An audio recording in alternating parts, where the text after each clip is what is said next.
जितेंद्र सोनी जी राजस्थान से। श्री हरिवंश। श्री हरिवंश महाराज जी। महाराज जी 84 लाख योनियों को भोगने में कितना समय लगता है? कोई निश्चित अरे समय भैया है क्या? कोई इसका हिसाब कोई ऐसी ऐसी योनियां 10-10 हजार वर्ष तक एक ही योनि में। और एक एक जैसे सर्प योनि है, अब उसके कितने हैं, दुमहा कोबरा कितने कितने, अब उसके तो ब्रह्मा जी से बात करनी पड़ेगी हमारे पास तो उसका लेखा जोखा है नहीं, ब्रह्मा जी से बात करनी पड़ेगी, वो बनाते हैं उनको पता होगा, अपने को तो पता नहीं, अपने तो ब्रह्मा के बनाए हुए इसलिए तो अपने को कोई अनंत माया भगवान की है, अनंत योनि।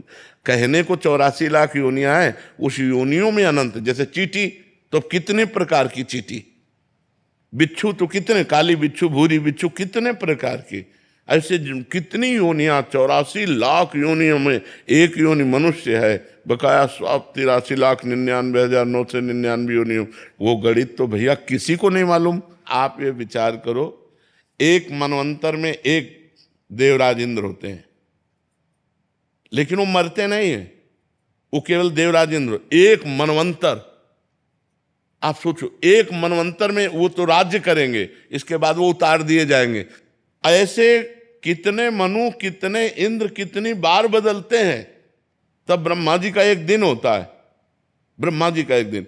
उनमें से प्रजापतियों की सब, ये सब योनियों में ही तो हैं, 84 लाख योनियों के अंतर्गत ही हैं। करोड़ करोड़ तो वहीं व्यतीत हो जाते हैं ना, गंधर्व हैं, अप्सराएं हैं, कितनी योनि। कोई मनुष्य पैदा होते ही मर जाता है, कोई जीव पैदा होते ही मर जाता है, कोई 1000 वर्ष जीता है, ऐसी योनियां हैं, कोई 500 वर्ष। आप कैसे गणित लगा सकते हो? ईश्वर की सृष्टि की गणित कैसे लगा सकते हो? या तो ईश्वर ही लगा सकता है, दूसरी किसी की सामर्थ्य नहीं है। तभी हमने कहा ब्रह्मा जी ही जान सकते हैं, क्योंकि उन्होंने ही रचा, दूसरे की किसी की बात नहीं है। अनंत माया भगवान की, अनिर्वचनीय माया भगवान की है। इसीलिए आगे जाने की इच्छा है क्या? 84 लाख में जाने की इच्छा है क्या? तो बस इसको पूरा कर मनुष्य जन्म मिला है 84 लाख योनियों से मुक्त होने के लिए। तो यदि हम खूब नाम जप करें, धर्म पूर्वक आचरण करें, किसी को दुख न पहुंचाएं, परोपकार करें, तो इसी जन्म में हमारा काम बन जाएगा। आगे की हम चिंता क्यों करें? इसी जन्म में हम अपना काम बना लें। मनुष्य शरीर काम बनाने के लिए मिला है, और वो काम है भगवत प्राप्ति, वो है भगवान की प्राप्ति। जब तक भगवान की प्राप्ति नहीं होती, तब तक जीव को दुर्दशा भोगनी पड़ती, बड़ी विचित्र दुर्दशा, बड़ी विचित्र। अब कुत्ते का पैर फंस गया मोटरसाइकिल में, अब 10 जगह से टूट गया, अब वो मोटरसाइकिल तो गई, अब वो ना वो अस्पताल कोई ले जाएगा उसको, ना कोई टेबलेट लगेगा, ना कोई इंजेक्शन लगेगा, पीड़ा ही पीड़ा सहते सहते साल 6 महीने में वो कढ़िल कढ़िल कर चलने। क्या योनियों को कष्ट है। मर जी, ये हमें समझ क्यों नहीं आता? हम देख रहे हैं दुख को, हम ये जान रहे हैं, गुरुजन कह रहे हैं कि मनुष्य जीवन इतना इतना कठिनता से मिलता है। 3 गुण जो माया के है ना, ये त्रिगुणात्मिका माया, सतोगुण रजोगुण तमोगुण, ये ऐसे प्रवाह हैं कि अभी आपको, जैसे हमारे सामने बैठे हो तो सतोगुण है, सात्विक वातावरण, तो आपको बात समझ में आ रही, यार जीवन का लक्ष्य भगवान की प्राप्ति हो। जहां बाहर हटे, रजोगुण तमोगुण का फोकस आया, तो स्त्री अच्छी लगेगी, धन अच्छा लगेगा, पुरुष अच्छा लगेगा, पद अच्छा लगेगा, ये सब अच्छा लगने लगेगा, और यही सत्य लगेगा संसार में। नहीं तो जैसे सोचो, मरोगे तो तुम्हारा शरीर छूटेगा, सब छूट जाएगा। क्या ये बात आप सब लोग नहीं जानते हो? सब लोग जानते हो। फिर पाप क्यों करते हो? फिर कामनाएं क्यों करते हो? फिर प्रपंच क्यों पाल रहे हो? जाना है यार, रहना नहीं है, सबको जाना है, लेकिन सब दिमाग से यहीं की व्यवस्था में लगे।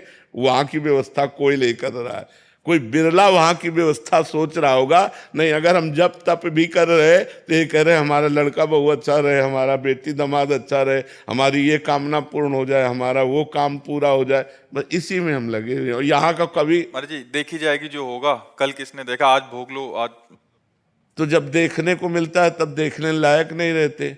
कर्मों का फल बड़ा विचित्र है, इसलिए डरो, पाप कर्म मत करो, भगवान का नाम जप करो। अन्य योनियों में बहुत दुख है।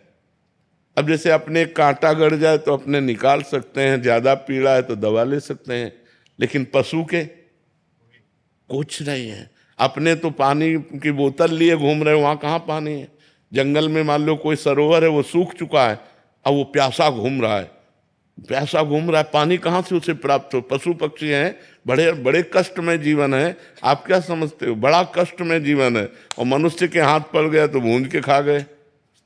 मनुष्य रूपी राक्षस ऐसे हैं कि दिन भर मेहनत करते हैं और शाम के मुर्गा मुर्गी खाते हैं। भी खाते थे, लेकिन जब से आपका सत्संग सब कुछ छोड़ दिया। हाँ भैया, बहुत पाप कर्म। किसी जीव के मांस को खाना मतलब अपनी दुर्गति कर लेना है। शराब पीना, मांस खाना, पराई स्त्री से व्यभिचार करना, पराये धन को हड़पना, यही तो दुर्गति के कारण है। इन्हीं के कारणों से तो हम 83,99,999 योनियों में जाते हैं। इसलिए खूब भजन करो, किसी गलत आचरण में हम ना जाए।